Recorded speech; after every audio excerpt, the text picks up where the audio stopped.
Welcome back nga dito sa aking video guys. Share ko nga sa inyo kung paano mag-delete ng ating Shopee account na hindi ginagamit guys. Punta lang kayo sa Me, tapos hanapin nyo po yung settings sa ibabaw. Yung settings, i-click nyo lang po yan, tapos sa baba po may request account delete po yan, tapos i-okay nyo na lang, tapos i-proceed nyo po. And then, type yung kung ano yung number na inalan nyo, mag-ibigay siya ng code. Yan, click nyo lang po. Tapos, reason. Other na lang. Please provide more details.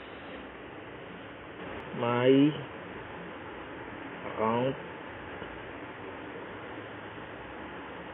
has been